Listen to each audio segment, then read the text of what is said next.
it's always very important to follow up all legal issues and all legal questions.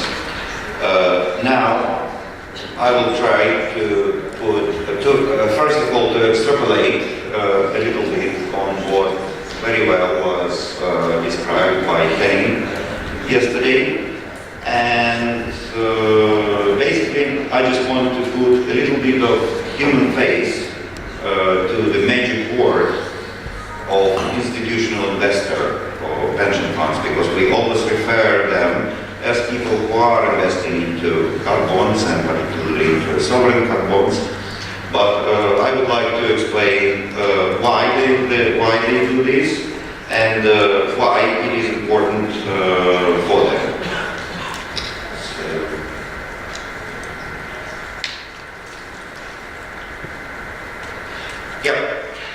As mentioned quite recently in the Wall Street Journal, the custodians of the major money in the world is pension funds, and it is very important for them to have a strategic overview and to have a strategic interest between 7 and 8% a year in order to secure the long-term existence and long-term preservation of the money of their investors.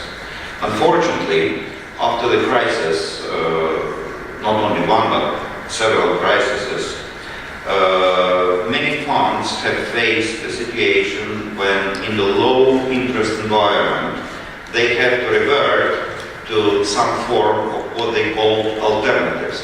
The definition of alternative is quite arguable because it can go from something which is not common to something very, very exotic. I mean, it can be wine collections or stamps or something like that.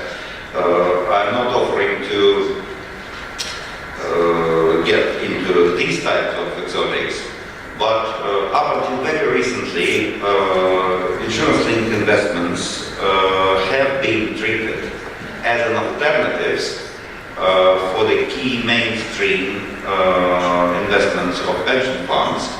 But probably for the last couple of years, there are general understanding and general perception that it becomes more like mainstream type of investment, which is totally uncorrelated to the, not totally, but generally uncorrelated to the general economic trends. And as mentioned in the Wall Street Journal in the article in January 2018, these type of allocations and these type of investments rose to 26% amongst 150 largest US pension funds in 2016. And if you compare it to what has happened 10 years ago, it's a really big increase because it was only 7% 10 years ago.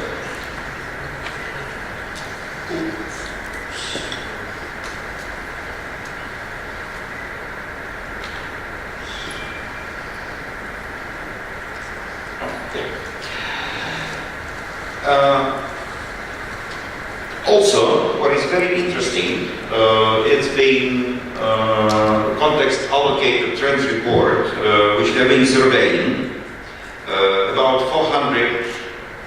more than 400 different institutional investors, majorly family offices and pension funds. And out of this survey, 70% of respondents planning to increase their allocations to so-called alternatives in the current year. At least 30%, 29% actually, planning to maintain their current allocations, and 69% of all sorts of institutional investors predicting that traditional equities and fixed income markets will underperform in the current year compared here, and at least 20% of them predicting that it will be similar performance. Now, when I said that I'm going to put a little bit of human face, I think statistics and facts must be really interesting for our respected audience. Here is an example for you. Pension funds with investments of more than $100 million allocation to the insurance-linked securities, and that is to say that when a pension fund takes a decision to invest into ILS, it's a really, really well-weighted, properly well-thought-of decision. You may see some good-known names as pension funds as well as pension schemes of some largest corporations. I mean, people like IBM, people like Coca-Cola.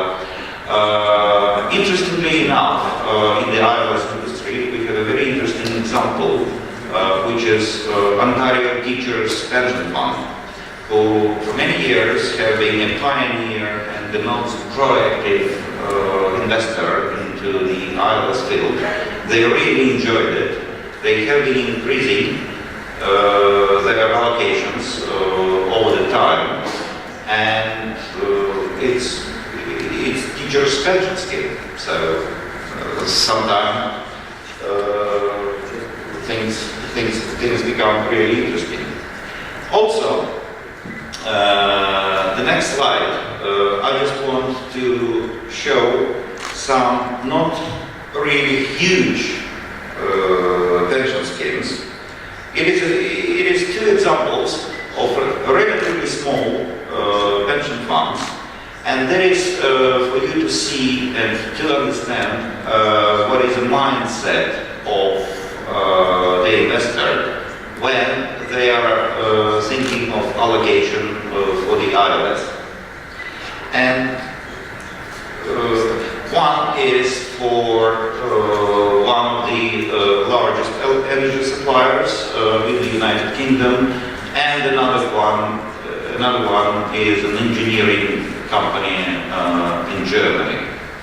So, and again, as I said, if pension fund comes to the decision for allocation, first they have to get a decision to allocate for alternatives, but second, out of alternatives, they have to get a decision to allocate into insurance-linked securities.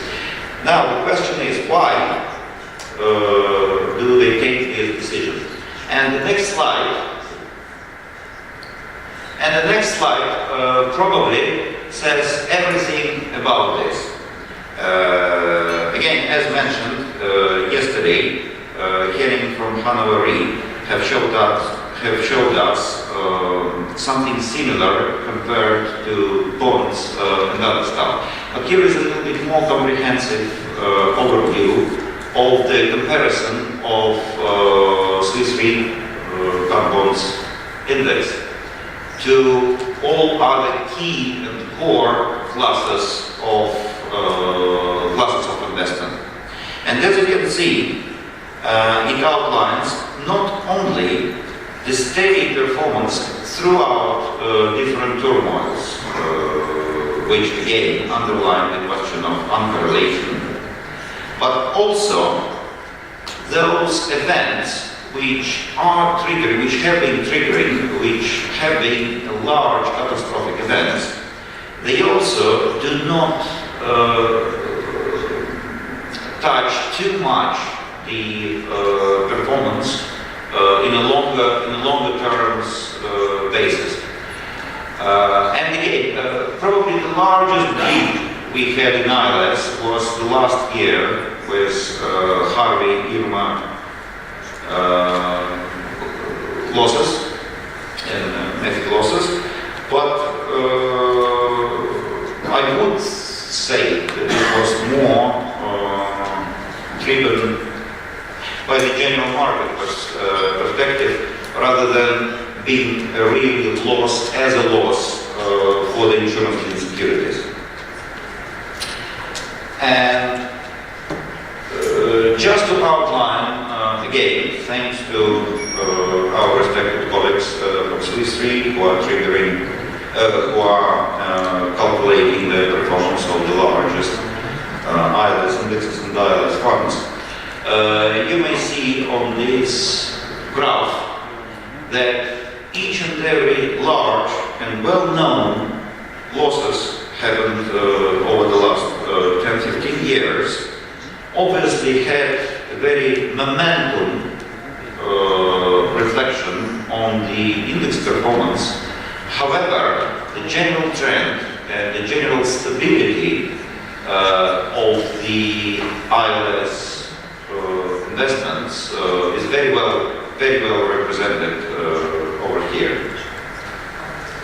Now, the question which is very important concerning the topic which we are trying to discuss over here for these 2 days is that those investors, those pension funds, those professional ILS managers who already allocated for insurance-linked securities is very, very much interested in intra-class diversification. And that is to say that at this very moment, the most covered territories within ILS obviously is US wind, American wind. However, when you investing a bit of your portfolio into this type of securities, you're always interested into diversification as much as possible.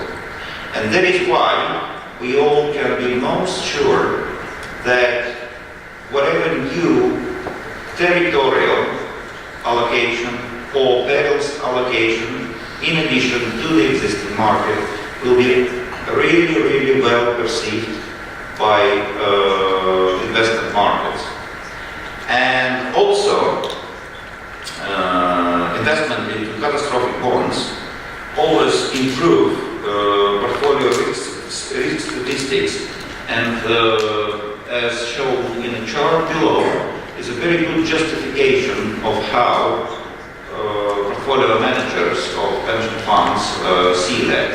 So when you allocate a little bit of your general portfolio into ILS, you are having a steady and stable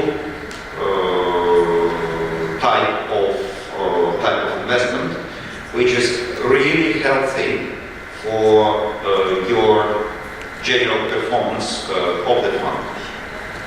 And luckily, we do have quite a small industry yet.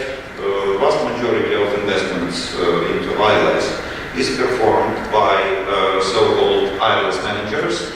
All in all, there are about 60, 70 of them at the moment.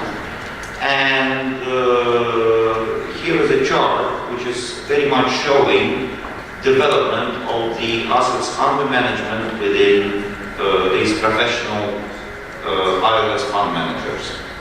And we all foresee the growth of the asset class to be quite enormous, because it is there, it has proved its validity from both the client perspective of view and the investor perspective of view.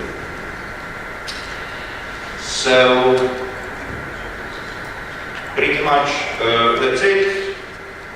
The point which will be really interesting for quite a large number of attendees today, that вся информация доступна на русском языке, и мы разговариваем по-русски, милости просим на наш веб-сайт. Because we found that